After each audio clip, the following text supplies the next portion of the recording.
Jadi vulnerability management ini fokusnya terkait sama threat dan vulnerability ya Pak ya. Jadi dengan kita bisa memprotek dari sisi endpointnya, kita bisa tahu vulnerability apa saja yang bisa kita jaga di sisi endpoint. Ini gambaran aja sih, mungkin saya nggak jelasin lebih detail.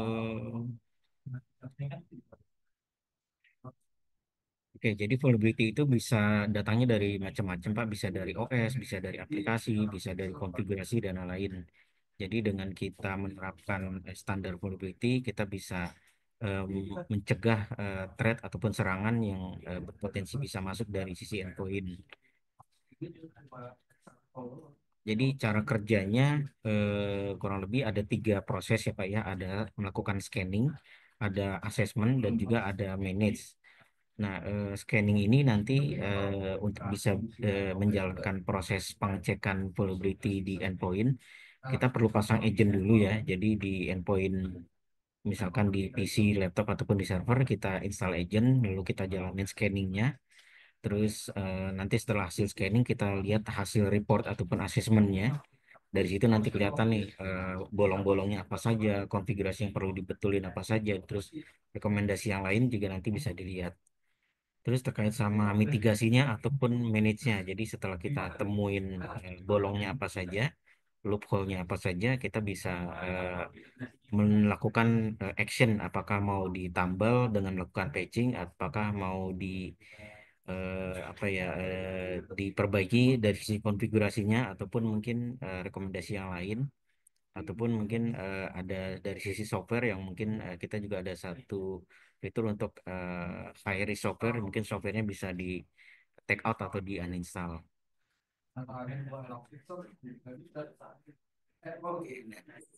Jadi dengan melakukan scanning tadi, kita bisa dapatkan beberapa informasi terkait dengan vulnerability, terus terkait sama patch yang ditemukan yang belum terinstall atau belum terpasang, terus juga dari sisi web server. Jadi kalau misalkan ini mungkin kita scanningnya ke arah aplikasi aplikasi server ya, kalau kita menggunakan IIS contohnya ataupun Apache dan sejenisnya, itu kita juga bisa tahu apakah web server kita perlu di hardening atau tidak. Terus dari sisi software auditing, jadi software auditing kita bisa cek apakah software yang terpasang itu sudah end of life, ataukah software itu berpotensi sebagai point to point atau peer to peer. Terus juga apakah software itu sudah eh, berpotensi sebagai remote juga, Pak. Nanti bisa dikeluarkan. Dan berikutnya ada juga untuk hasil scanningnya bentuknya pengecekan configuration management. Jadi dia akan ngecek konfigurasi di sisi endpointnya apa saja yang memang perlu apa ya diperkuat atau diaktifkan sesuai dengan rekomendasinya. Oke, jadi dengan eh, vulnerability assessment tadi, kita bisa mengidentifikasi kalau kita menemukan ada vulnerability, seperti contohnya kita temuin ada CVS yang belum terpasang, terus juga masing-masing CVS biasanya ada skornya gitu ya. Terus juga ada priority, urgensi, dan impact juga dari si CVS tersebut. Terus ada detail ininya juga apa exploit code-nya dan juga detail vulnerability-nya. eh, Terus rekomendasi yang perlu dijalankan, terus juga nanti apakah perlu di patching dan lainnya. Nanti ada detail di CVS-nya atau CVI-nya. Terus terkait dengan security configuration, jadi di endpoint itu kita akan ngecek beberapa aspek di sini, seperti contohnya konfigurasi OS atau konfigurasi aplikasi, konfigurasi browser. Terus dia juga akan ngecek dari sisi firewall, antivirus, dan juga BitLocker status, apakah ketiga poin ini statusnya aktif ataupun sudah enable. Terus juga dia akan ngecek dari sisi konfigurasi kompleks password, terus juga konfigurasi account logout, konfigurasi lockdown policy. Jadi ini juga akan dicek kalau misalkan belum diaktifkan, kita akan berikan rekomendasi untuk diaktifkan juga, Pak. Seperti itu. Terus rekomendasi-rekomendasi lain terkait dengan konfigurasi yang ada di endpoint juga nanti akan ditampilkan, Pak. Seperti itu. Oke. Berikutnya terkait dengan patch manajemennya. Jadi sebenarnya fungsi patch manajemennya sendiri yang ada di vulnerability ini sama persis dengan fitur patch management yang solutionnya itu berdiri sendiri. Jadi bisa dibilang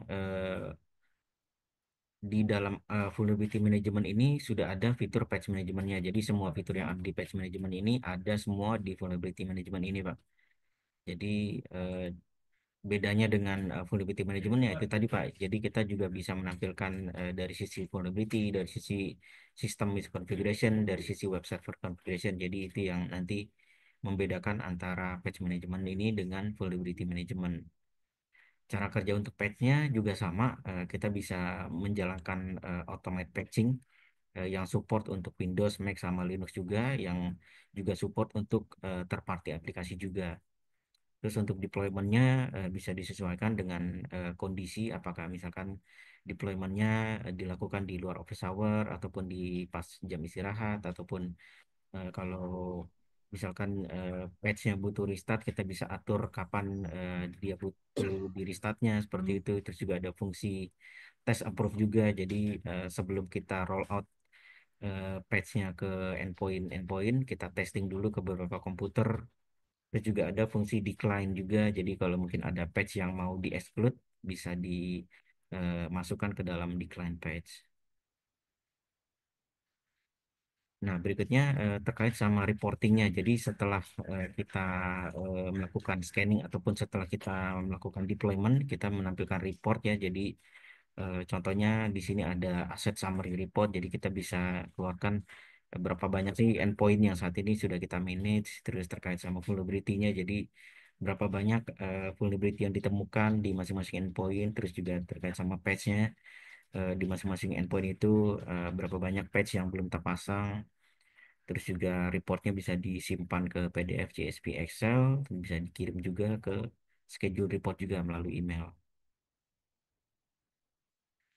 Oke, berikutnya terkait sama web server hardening. Jadi ini mungkin kalau yang kita scanning itu adalah bentuknya server, di mana server itu berfungsi sebagai application atau web server. Mungkin contohnya menggunakan IIS, Apache, ataupun Tomcat gitu ya. Kita akan ngecek konfigurasi dari si web server tersebut. Dia akan ngecek dari sisi konteksnya, terus juga konfigurasi-konfigurasi di dalamnya.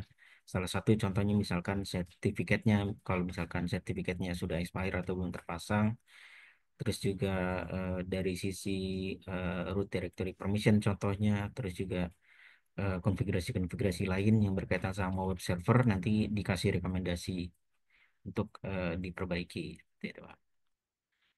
Oke, berikutnya ini masih untuk hasil scanningnya, asesmennya, yaitu untuk ngecek high risk software namanya, Pak. Jadi dia juga bisa ngecek kalau misalkan di komputer itu ada software yang sudah out of date atau legacy software ya. Jadi kalau dia sudah end of life, kita bisa lihat software-software apa saja dan software tersebut terdeteksi di komputer mana aja.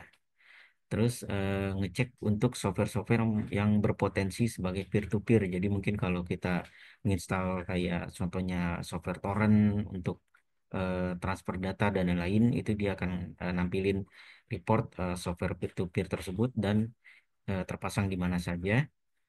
Terus software remote sharing tool. Jadi mungkin kalau eh, kita sering menggunakan software untuk remote, misalkan AnyDesk, VNC dan lain-lain, itu kan mungkin bisa jadi salah satu pintu untuk masuk ke endpoint juga ya. Jadi itu juga akan kita keluarin report yang masuk kategorinya remote sharing tool, kita keluarin nama softwarenya apa, terpasang di komputer mana aja.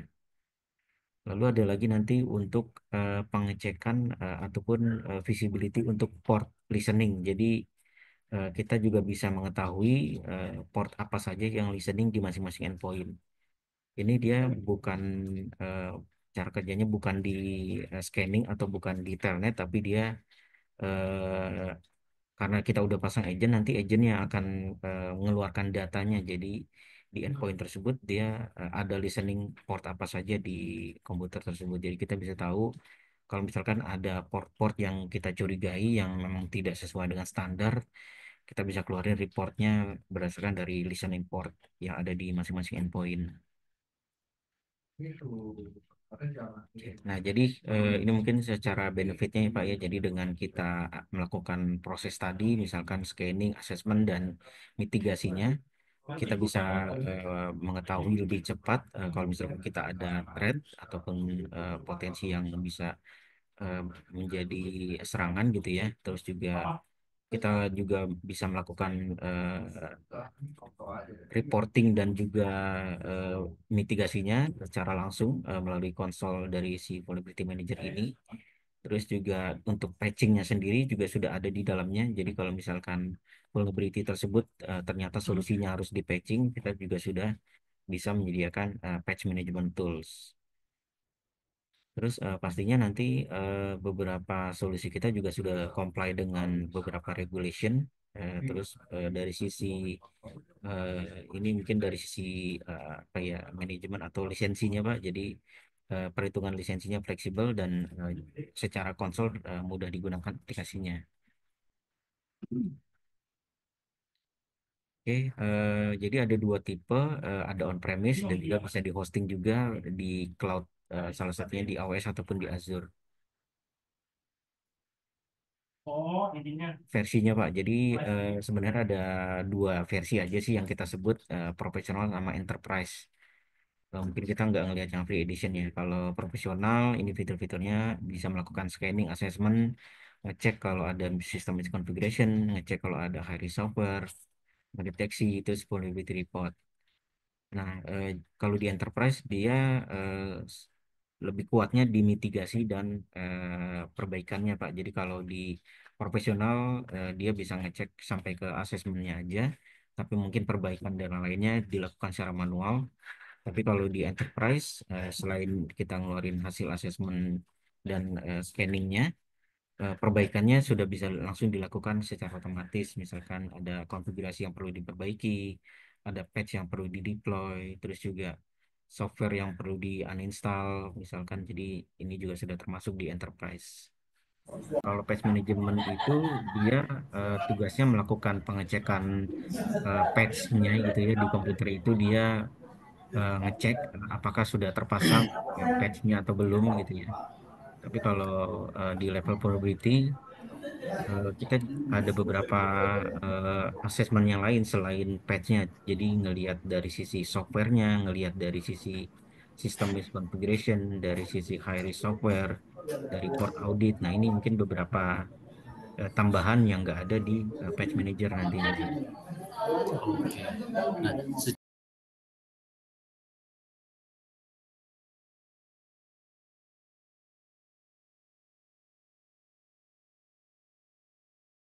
Jadi kalau sudah menggunakan Vulnerability Manager, eh, kita install agent Vulnerability Manager. Nah, itu sudah berfungsi juga untuk bisa melakukan install patching gitu ya. Jadi selain perbaikan untuk threat atau vulnerability, eh, kalau ada patch juga sama, nanti bisa di-push juga menggunakan agent tersebut.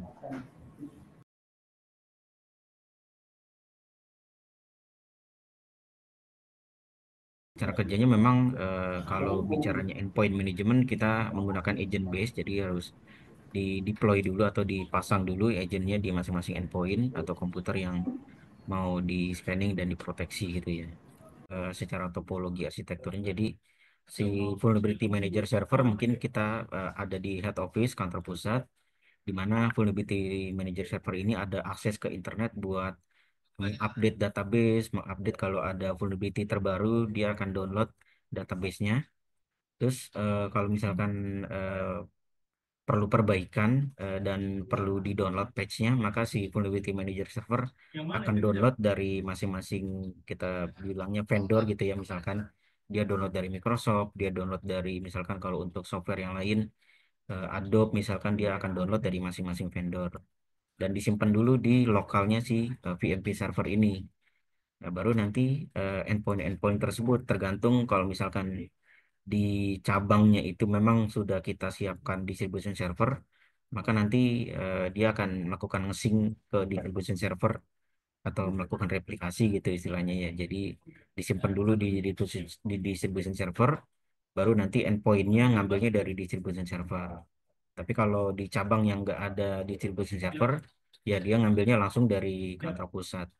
Begitupun kalau ada endpoint yang roaming atau WFH, mungkin dia lagi di rumah atau di luar kantor, dia akan juga ngambilnya dari server yang ada di kantor pusat juga. Nah, ini jadi nanti juga ada yang kita sebut yang namanya super gateway. Jadi ini kayak proksinya lah istilahnya. Jadi kalau dari publik, dia akan kenalnya dari super gateway ini dulu gitu ya.